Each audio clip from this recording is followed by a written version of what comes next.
Your Steve Jones Show podcast is loading now. The Steve Jones Show podcast is sponsored by Sunbury Motors, North 4th Street in Sunbury, and Sunbury Motors Kia, routes 11 and 15 in Hummel's Wharf.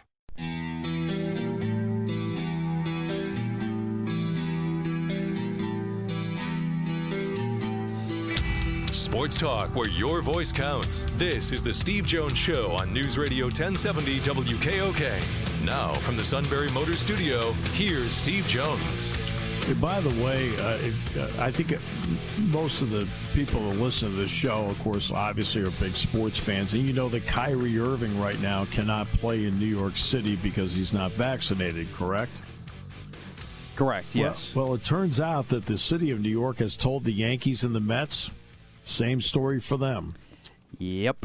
They play outdoors, but if you're not vaccinated, you can't play, which, of course, applies to opposing teams. Now, the Mets did not get to the 85% threshold last year. So you know there's several Mets that are not. Okay? There is a lot of speculation that Aaron Judge is not. And now among opposing teams, for example, Cubs, Diamondbacks, Mariners, Red Sox, and Royals, okay, failed to reach the 85% number. So I'll give you, but a status can change, and I'll give you one. Xander Bogaerts last year for the Red Sox, their excellent shortstop, not vaccinated. Did confirm in spring training he got vaccinated in the offseason. So his status can change. But again, I guess when the Yankees play at home, and if Aaron Judge isn't in the lineup, what does that tell you?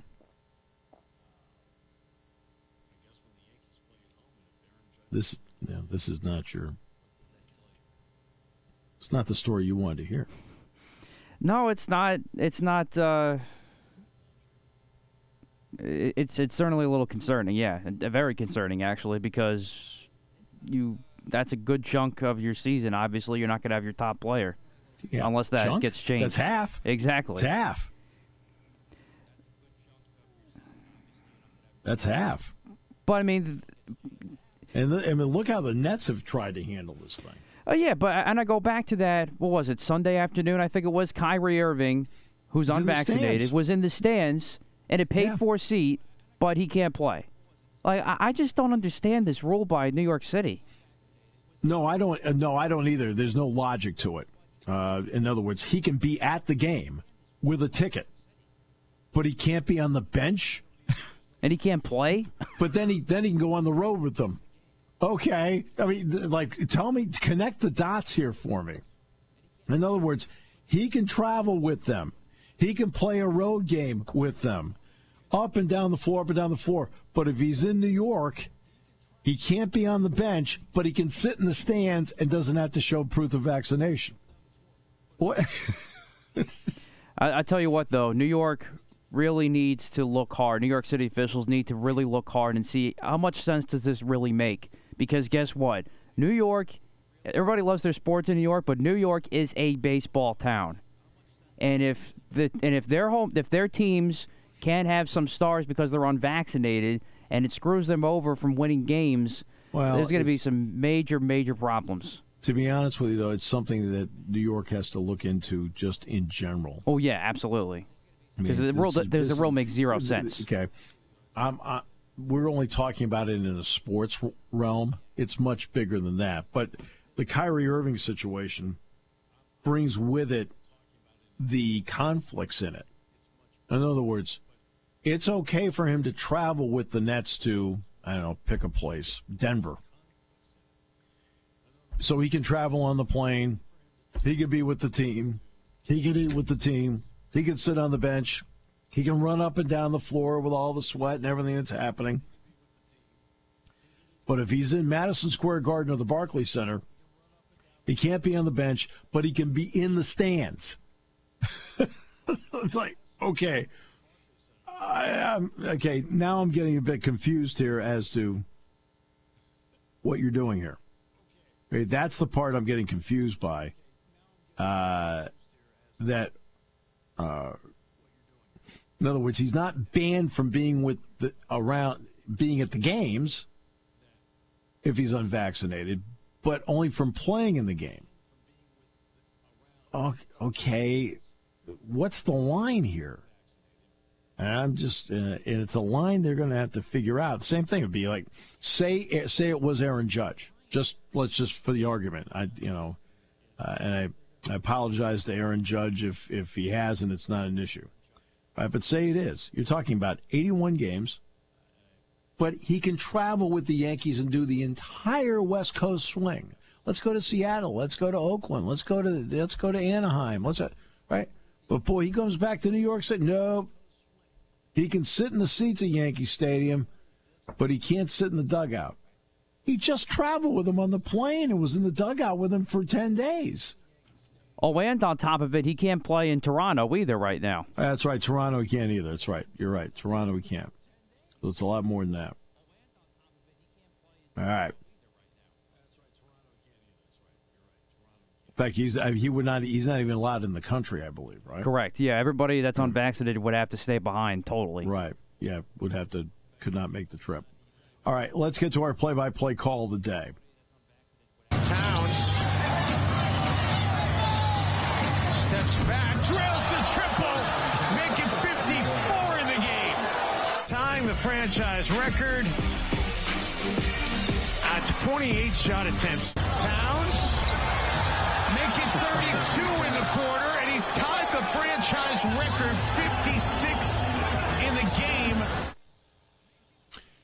He ended up with 32 in the third quarter, 60 in the game, and yes, the T-Wolves did win last night over San Antonio, 149-139. All right, let's bring in Neal Coolong now, never at a loss for words, and is never a stopgap solution here, sir. Welcome.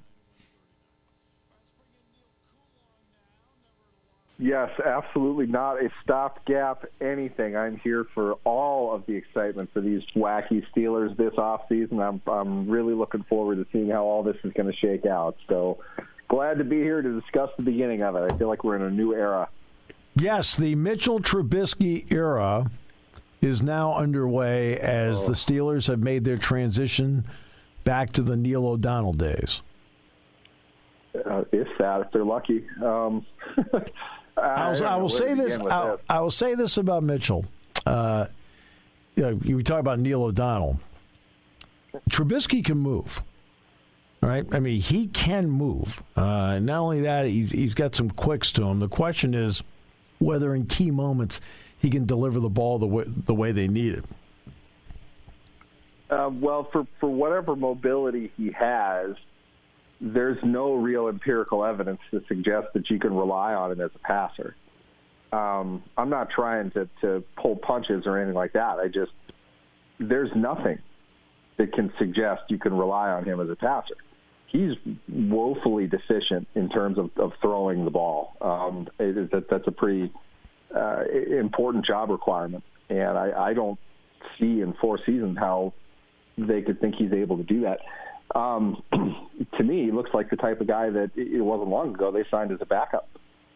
Now they're paying him not exactly high-level starter money, but a lot more than the guy that we all have problems with that they gave an extension to last year. I thought the idea was if you lock Mason Rudolph up by giving him a signing bonus to get him to sign an extension, you'd avoid having to pay for Mitch Trubisky on the open market. Mm-hmm. If that wasn't their plan, why did you give money to Mason Rudolph last year? Or to bracket that thought, you have Rudolph on your team, I guess, because you thought he'd be your backup. You just gave a mid-level tender to Dwayne Haskins. You had the option to give him the lowest tender, and I assure you nobody in the NFL was going to match an offer to Dwayne Haskins. Right. I really hope that they know that as well. Or you could, not tender him because I'm not sure that you need him at that price point. Why did you give him an original round tender? That's another $1 million that you're throwing into the quarterback position that you don't really seem to need. Now, tell me if I'm wrong on this. But logic, to me, dictates they feel Haskins is in a position to compete for a backup job on this team. And if he wins, say that the number 2 job, weirder things have happened. This team won 9 games last year. I still don't know how that happened. But let's say they're telling Dwayne Haskins, look, we're serious. If we're going to give you a shot. If you win the backup job, you'll get $2.5 million. That's about what we want to pay for our backup quarterback. We did last year. We're going to do it again. Okay. I don't understand then what you're doing, because the old axiom, this has always seemed true to me, as said by Bill Parcells back in the day, when you have 2 quarterbacks, you have none. What that means is if you don't know who your guy is, you don't have one. Right. And now you've made financial moves for Mitchell Trubisky, Mason Rudolph, and Dwayne Haskins twice in the last 13 months. If you don't have 2, if you have 3 as opposed to 2, you really don't have anybody. And at best, what you're representing top to bottom here is that you don't know who the starting quarterback of this team is, or you are severely divided on who that's going to be. Mm-hmm. And if that's the case, you're splitting your reps in training camp, which means your starter gets a third of the reps. And keep in mind, Steve, this is before the draft. Right.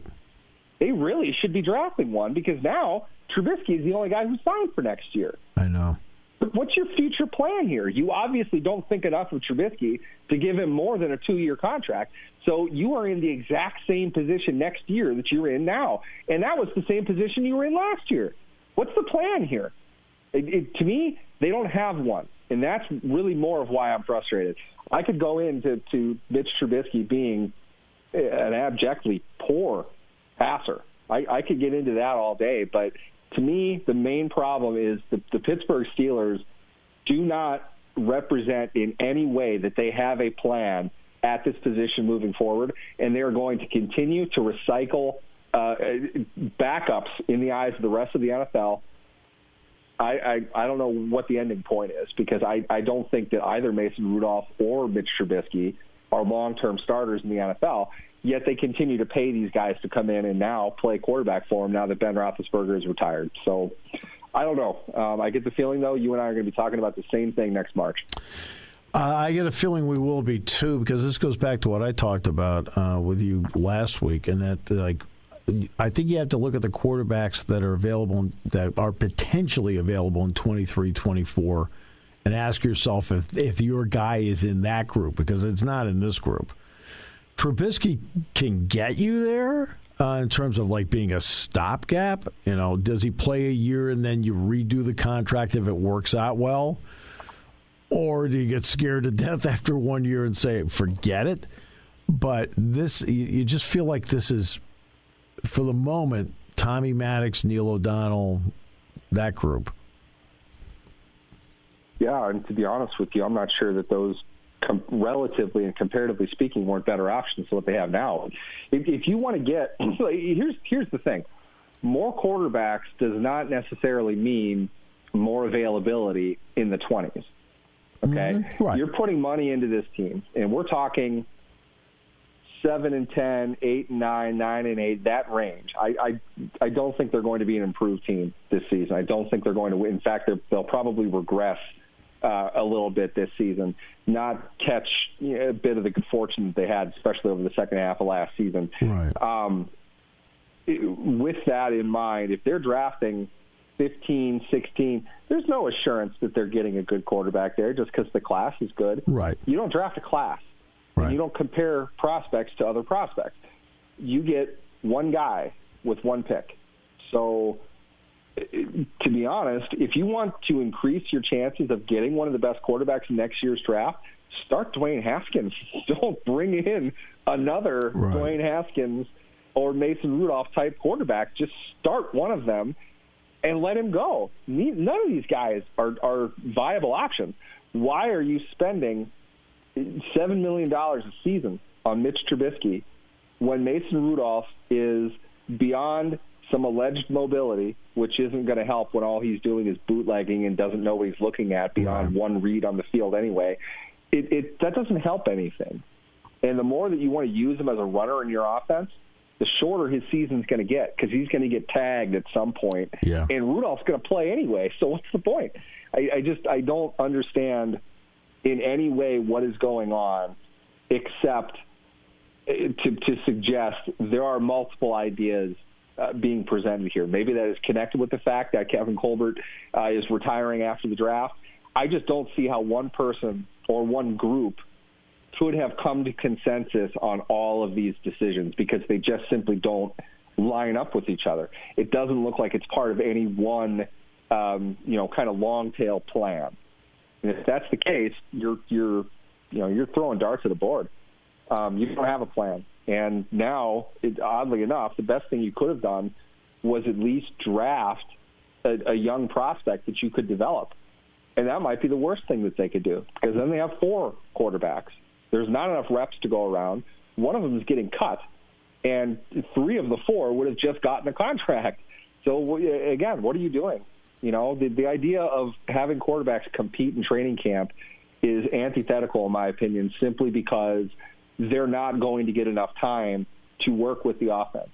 And if you're going to tell me that Trubisky, Rudolph, Haskins, and a rookie taken at best 20 overall don't need to work with the offense, you're sorely mistaken. Well, it goes back to, and I've used this before, but I'm getting concerned the Steelers are becoming the Atlanta Hawks, where you're good enough to be right around the playoff chase or just out of it, but you're not bad enough to put yourself in a prime draft position that could change the franchise for a decade.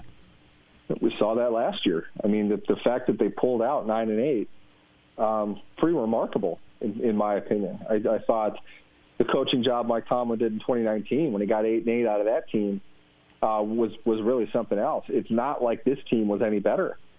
They're grossly overachieving, and what I contend is they're one injury away from some of the few playmakers that they have from a pretty rough season. And Mitch Trubisky is not helping that in any way, shape, or form. You may as well have either saved the money or put it somewhere else. You didn't upgrade the position nearly $7 million worth. And I'm not afraid of the cap. I'm not quibbling over somebody else's money. I'm just saying $7 million can get you a player who is grossly more impactful on the game than Mitch Trubisky. There's absolutely no doubt of that. I don't understand the fit. I don't understand the need. It has nothing to do with Mason Rudolph. It just doesn't seem like a move that's connected to anything that they're going to be able to do. But they're still signing offensive linemen, which is probably a good thing considering where they were last year at this time. My fear, though, top to bottom, is they still don't have any playmakers on offense. Those guys can't make plays at the level that you need guys to make plays. And if you don't have that, I don't understand why you think Mitch Trubisky is going to provide that for you with or without a better offensive line. Neal, you did reference the 3 offensive linemen. What did you think of the 3 signings? To be honest, Mason Cole was not a guy who was on my radar. I know people within the Vikings. I live in Minnesota. I know a lot of people that root for the Vikings. I asked them about him, and the words weren't exactly positive, but he fits the mold of what the Steelers like to have, a consistent multi-position interior offensive lineman and a dual-position offensive tackle. They like veteran players for those spots. That makes sense. The price point's a little interesting. We haven't seen him go up that high. I can't imagine there was a market for him. Maybe there was, I guess. I don't know, but interesting. James Daniels, though, is a good football player. I like that signing. Yep. And that's probably at the price that you would expect him to have gotten, so good. You and I talked about this before. They were going to sign a right guard. I was 100% confident in them doing that. They needed to. I think that's the smartest signing they could have made for the dollar, probably, considering what Sheriff ended up going for. So I think that makes sense. You and I also talked about Chuks Okorafor at that $9 to $10 million range. He hit that, right on the money.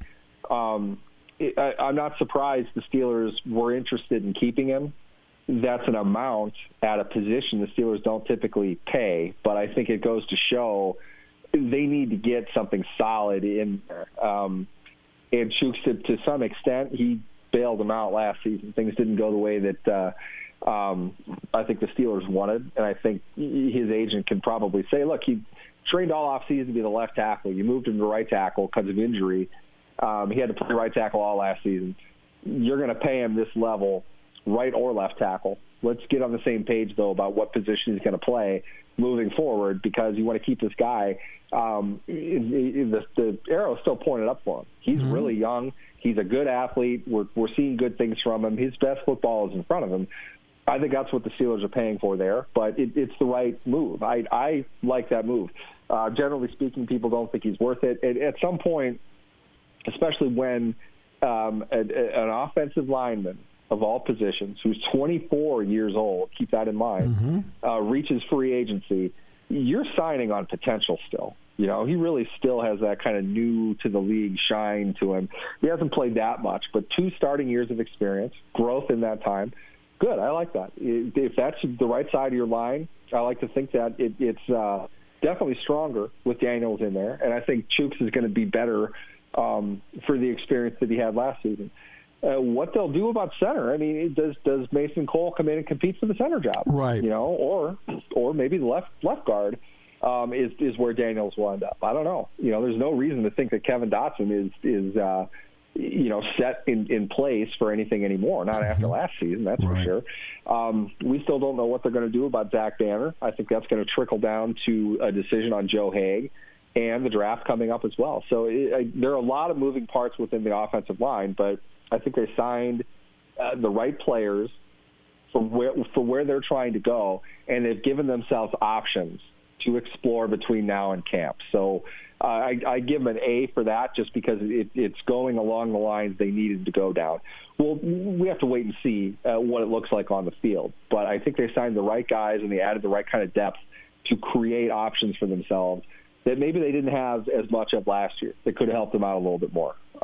It also creates a situation in which you can let Dan Moore develop and improve and have another camp, but if it isn't going to work, you've got an option there as well. So I think they're moving the right path when it comes to their offensive line, which was a huge worry of mine this time last year. Next year, the cap number will go up because the TV contract kicks into another gear next year. Do you feel confident in the pathway they have right now with Minkah Fitzpatrick? Yeah. Unfortunately, I think you've got he's kind of walking right down the pathway to be the market setter at his position. I think you've also got the common dichotomy between free safety and strong safety, 2 distinctions that just really don't exist in the NFL anymore. Right. At the same time, you've got Jamal Adams, his horrendously bad contract that's getting worse every game, clogging a lot of this. From the Steelers' perspective, I mean, there's absolutely no way Minkah Fitzpatrick does not want to say, plain and simple, here's the highest paid safety in the game. Here's 90 reasons why I'm better than this guy. Pay me more than him. That's what I want. The Steelers aren't going to want to use that contract. They're going to want to have him probably more at around the level where the cap is. So hint, hint. Minkah playing on his option now, I said the same thing about T.J. Watt, to be honest, leading into it for the same reasons. The market is just too explosive at that position to suggest odds are better an extension gets done as opposed to the tag. I think they'll end up tagging him. So that would just be my thought. And with that, too, you're looking at a 2-year valuation for him of about $14 million per year. I think the tag would be about $17 million for safeties in 2023, and he's got 10.5 this year. So Steelers are getting a deal over 2 years, and they don't have to worry about a long-term deal. I think they'd like to get one in, especially for the reasons that you mentioned. The cap's going to go up. They're only just getting caught back up in spending now from where they were. So with what they've done so far, I would imagine that Minkah would be very high on their list of people that long-term they want to keep in place.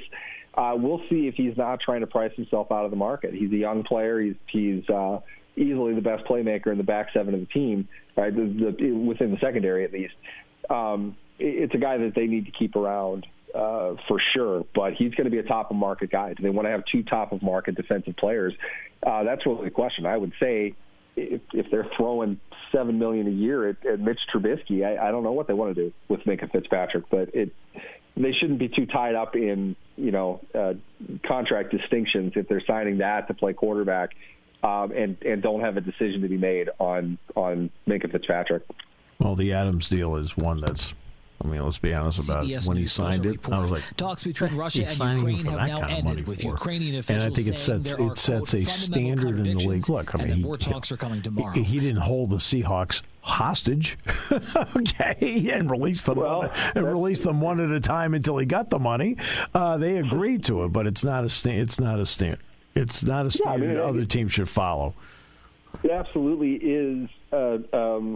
It was set the second Seattle traded a generation draft picks for. Yeah. Why Seattle did that, I don't know. I have no idea. That's what happens. When you give up that much capital in trade for a player, they're writing their own contract too. So when people talk about this situation now with Deshaun Watson, for example, keep in mind, you're not just giving up draft picks. You are also making him the highest paid player in the NFL a year from now. Probably. Yeah. It's whenever he wants to get that contract.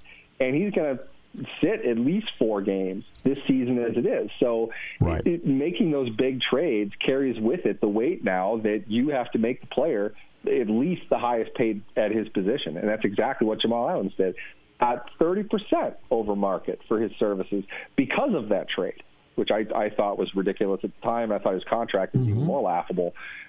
There's no way the Steelers are going to use that as a comp, and I can understand why Minka Fitzpatrick would want it, but they're in a tough spot for that very reason. They're in a very tough spot. I don't know if they can move on that until he's tagged at least. Well, if we paid, you'd be the highest paid at your position. Oh, I hope so. Nobody's trading me, though. I got to work for my market. I am not trading you, big dog. Neal, thanks. I appreciate you very much. Thank you. Definitely. Thanks. Neal Coolong. I know we ran through the news, but the news is depressing. We're fun. On News Radio 1070 WKOK. When car repairs get difficult. Well, I just don't know. Me neither. We get good. Sunbury Motors. More than quality new and used cars, Sunbury Motors specializes in complicated auto repair diagnosis. They can handle intricate repairs and even complete auto body with service open Monday through Friday, 7 till 4. And Sunbury Motors has made simple repairs easy. Maintaining your vehicle is necessary. Finding the time to do it is difficult. Welcome to Sunbury Motors Quick Lane. Open 7 till 4, Monday through Friday. Just walk in or call ahead. Relax in their remodeled waiting room with Wi-Fi, beverages, and snacks. While Sunbury Motors factory trained techs take care of your oil change, tire alignments, brakes, and inspections. Quick Lane, 6:30 to 6, Monday through Friday, Saturday, 6:30 till 2. Sunbury Motors, Ford and Hyundai, North 4th Street, Sunbury. And Sunbury Motors Kia, routes 11 and 15 in Hummel's Wharf. We take the out of auto repair. Taking your calls at 800-795-9565. This is The Steve Jones Show on News Radio 1070 WKOK. Now, from the Sunbury Motors Studio, here's Steve Jones. Just want to make sure you're okay. You're calm. I'm good. I mean, you lost last night to Denver. Now they're telling you half your team can't play at home. I'm good for right now. I'm good. I'll be in more of a panic, by the end of the month if Aaron Judge can't play. But again, my point is this. Okay. By the way, Kyrie Irving got fined by the NBA for going into the locker room. So just so you know, so he did go into the locker room afterward, and the NBA fined him for it. I'm not getting into that part. I'm just talking about the fact that he's not vaccinated. The whole world knows Kyrie Irving is not vaccinated. So he can't play in New York. And obviously he can't play in Toronto either. Can't play against the Raptors up there. But he can play, I believe, everywhere else. Okay. All right. At the moment, that's what the law is, or the mandate is in New York City and in Toronto.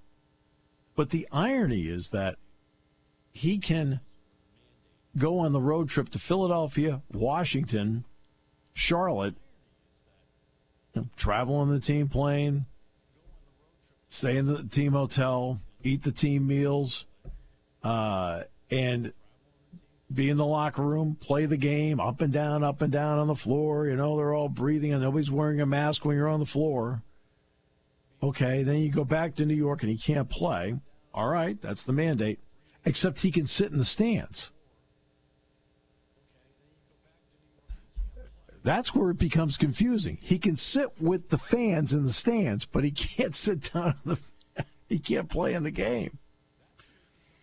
That's where it gets a little gray. No, senor! No, senor! No, senor! Now, in other words, if he can't be with the team, then they shouldn't let him go to the games. All right? But he's allowed to go to the game, and then as soon as the road trip comes up, he can get on the plane, he can eat the meals, he can be in the locker room, he can run up and down, he can sweat, and everything else that goes with it during the course of a game, get back on the plane, go back down. He can't, but you got to sit in the stands. It's okay to sit in the stands, you just can't be on the bench. Okay. We're kind of taking this gray area. In other words, if New York says he's not vaccinated, he shouldn't be in the stands. In other words, you got to be out completely. But they let him be in the stands. That's where you're looking. It's like, okay, there's a little inconsistency here. Yeah. And if Aaron Judge is sitting there in the luxury box during the game, you're going to freak out. Yeah, that will not be fun. I, on the other hand, will just sit here and just report it, and I won't freak out. But like I said, there is a level of gray where you sit back and say, wait, okay, part of this doesn't make sense, and it's the part where they let him go to the game, but he can't be around the team that he's been around. Hey, we just made a 7. The NBA sometimes will play 5 games on a road trip. And he can go on the entire road trip. And then as soon as he comes up, you can't. But you can sit in the stands with the fans. Huh? What? Wait, hold on a second. Let me get this straight. He can sit with them, but he can't sit with them? Okay. Oh, okay. That's interesting. All right. Today's show brought to you by Sunbury Motors, 4th Street in Sunbury. Sunbury Motors, Kia Routes 11 and 15. Hummels Wharf online at sunburymotors.com. Women's Frozen 4 starts Friday here at Penn State. Ryan Tripp is the voice of the Frozen 4. Sir, welcome. Great to have you with us. Steve, great to be with you. How are you today? Doing very, very well. So let's. I want to get to Kevin Wall got honorable mention. I was just disappointed that, like Paul DeNaples didn't get recognized. A couple of other people. I mean, I realize where your place and all this comes into play. I'm happy for Kevin, but disappointed that others didn't get recognized. Yeah, I think it speaks more as well to the strength of the league. I mean, if you look at the honorable mention list, that probably could be a first or second team in almost every other league in the country, with the exception of the NCHC. So, yeah, I think Paul, sometimes when you look at the defensemen that get recognized too, a lot of it comes down to their offensive numbers. And Paul's never going to be a guy who puts up 20, 30 points. Right. He's so steady and reliable in what he does in the defensive end. But I think his teammates recognize that, and I'm sure when Penn State's individual awards come out from the year, he'll get the recognition from his teammates. But when you have Brock Faber's an Olympian and second-round draft pick, and Owen Powers, number 1 overall pick, that first-team All-Big Ten defenseman, I'm kind of not surprised where it is. But I think that doesn't diminish the year that a lot of guys on Penn State's team had. All right, so you've had to do a lot of work here, to get ready for the women's Frozen Four. Because let's pretend you haven't gone out and watched all these teams play. You haven't. Yeah. So what does it take to get ready for 4 teams that you have not really seen until this point? Obviously, besides some film work. Mm-hmm. Yeah, I think the first thing is I tried to go through and get rosters and look at line charts from the last couple of games. That way you have an idea of who's lining up with where. That makes it a lot easier than just trying to memorize 20 names and just looking at a blank sheet. So realize who's playing with who's trending in the right direction, who's not. And the good thing about women's college hockey in this year's Frozen Four is 3 of the 4 teams are back from last year's Frozen Four.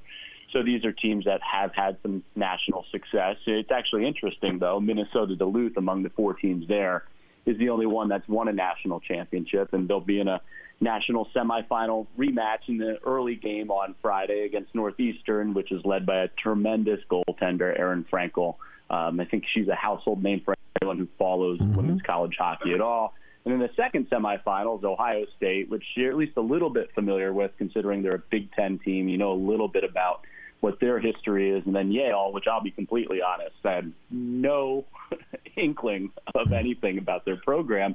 So to dive into not just what this year's team does, but what this means for their program to get to this point. And I use Yale as an example because last year was their first time with program record 17 wins. Then this year, their first time ever in an NCAA tournament. And now they're in their first Frozen Four, and they're going for their first national championship. They're not a program like a Minnesota Duluth or a Northeastern that's had sustained success. So not only do you try to dive in and learn who the key players are this year and a little bit of background on the best players for this year, and do they have a good power player? Are they a defensive team? Are they led by the goalie?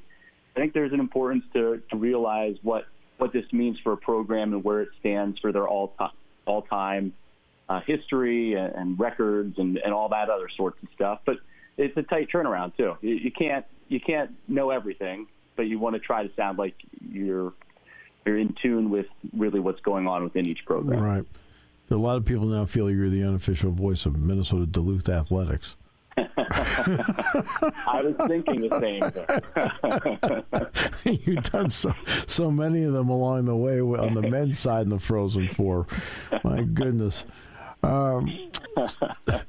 So women's ice hockey has become more popular as time has gone, and the U.S. Olympic team, along with the Canadian Olympic team, and the rivalry between them have really helped cement a fan base out there. How important is it that Penn State, and that's the first of two that they're going to be, I mean, it's somewhere, they got another one coming up down the line. They're going to host another Frozen Four here. But that Penn State is in the host position. Yeah, I think it's an ability to showcase the great venue that they have, first and foremost. And the second one's going to be in 2026, Steve. They get to showcase the venue. When they built Pagula, it wasn't just so the men's team could compete at a championship level in the Big Ten. It was for a women's program as well, and it was also for the community.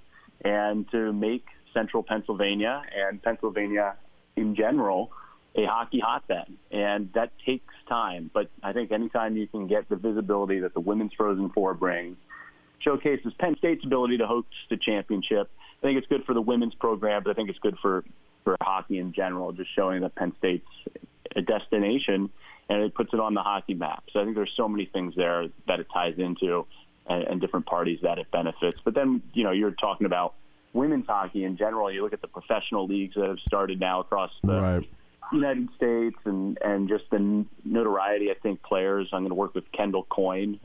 She's one of those great players. And I know on the Penn State women's staff, Melissa Samaskevich still is playing professionally. It's a sport that is starting to grow and get more recognition, and they have some really elite players. It's not just players who are great women's players. They're great hockey players, period. And I think the NHL All-Star Game has showcased that, and the NHL has done a really good job promoting that hockey can be played by anyone, not just your traditional white male. It's diversity and inclusion for anyone, regardless of race, sexual orientation, or gender. Right. No, exactly right. It's a great sport to watch. Hopefully there'll be great crowds for it. Because look, each team is going to be bringing some people here to watch. I mean, there's no question about that. And hopefully the local community jumps in and can sell the building out and make it just a great atmosphere that it can be in that building. How many times do you get a chance to see, regardless of the sport, a national champion crowned? I mean, those are goosebump type moments when you're watching a team come storming off a bench to pile on, in this case, maybe a goaltender or a game-winning goal scorer on the ice, and it gets to be in your backyard. So I think that's the really cool thing about hosting a national championship at a Penn State venue. Well, I think what's going to happen is once they have it here once, and you mentioned it's going to be here in 26, they'll probably get into a rotation of having it here because the rink, the arena is the right size for this. Yep. And that's it's the right size. Yeah, it's the right size, and not only that, it has literally everything. There's nothing in there, right? There's nothing in there that an NHL rink doesn't have. Yep. Simple. It has everything you need. Yeah. Yep. Weight room, training room, locker rooms, and I think the other thing too is the people at Penn State are very skilled at hosting, whether it's men's volleyball or gymnastics. Right. You can go. The list goes on and on at hosting championships at an NCAA and a Big Ten level too, which always helps. In your preparation, give us a couple of quote stars that will have an opportunity to shine out there that people should be looking for. Yeah, Erin Frankel, goaltender for Northeastern. She's going to be probably the star, although you could argue there's several for each team. Sophie Jocks from Ohio State, defenseman, who really did not have big career numbers coming into this year, but she's one as well. And then I think if you turn towards Minnesota Duluth, Elizabeth Jaguar would probably be the top name to watch for them. Yale is interesting because they are a budding program more than the established program. Women's college hockey is a little bit different than the men's. You'll see one or two lines, and generally that top line carries a team with a great goaltender and maybe a really good top two or top three defensive pairings or just defensemen in general. But Yale's a little bit deeper. Their scoring's a little bit more spread out. So I think that's interesting to see how they match up against some of these teams that are really driven by their top lines, like Ohio State, Northeastern, Minnesota Duluth are. It's interesting that Yale got there. I mean, I think I think it's fascinating that they got there, and I think it'll make it a lot of fun.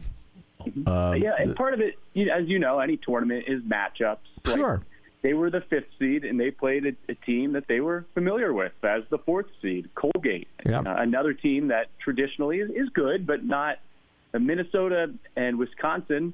Minnesota was the number 2 seed. Well, why'd they get knocked out? Well, they played the number 7 seed, Minnesota Duluth, who's their conference rival, and they've had great games with throughout the years. And it just so happened that Northeastern was the number 3 seed, and they took on Wisconsin as a number 6 seed. So they knocked Wisconsin out. If Wisconsin's matched up with Colgate and Yale has to go to Minnesota, it may not be that way. But I think some familiarity there helped Yale, and I'm really intrigued to see what they can do. Brian Tripp. All right. Appreciate Brian very much. I know we got the NCAA tournament starting tonight. It will bring with it tomorrow a level of anger for you? No, it'll just set me up what pick I'm going to make against Alabama, depending on what happens with Wyoming and Indiana tonight. Oh, is that who they get now? I haven't even looked at the bracket. Yeah. I'm relying on that game to make my pick for that first round matchup. They get Alabama? Oh, I'm sorry, that's tomorrow. Rutgers. I thought they got Santa Clara. Yeah, my bad. That's tomorrow. I'm sorry, St. Mary's I meant. Correct. I thought they got St. Mary's. Yeah, that's correct. My bad. I may not have read it's the Rutgers bracket, game tomorrow. Yeah. Oh, I don't even read the bracket. I know. What's going on with you? I mean, you're letting your hatred for the failure of your teams get in the way of performance. Get the lingerie on the deck. Call the janitor. I can't help if you're right now. You've hitched your wagon to losers. All right. Jeff Byers and the NCAA Wrestling Championships as Penn State goes after what I believe is rightfully theirs tomorrow here on News Radio 1070 WKOK.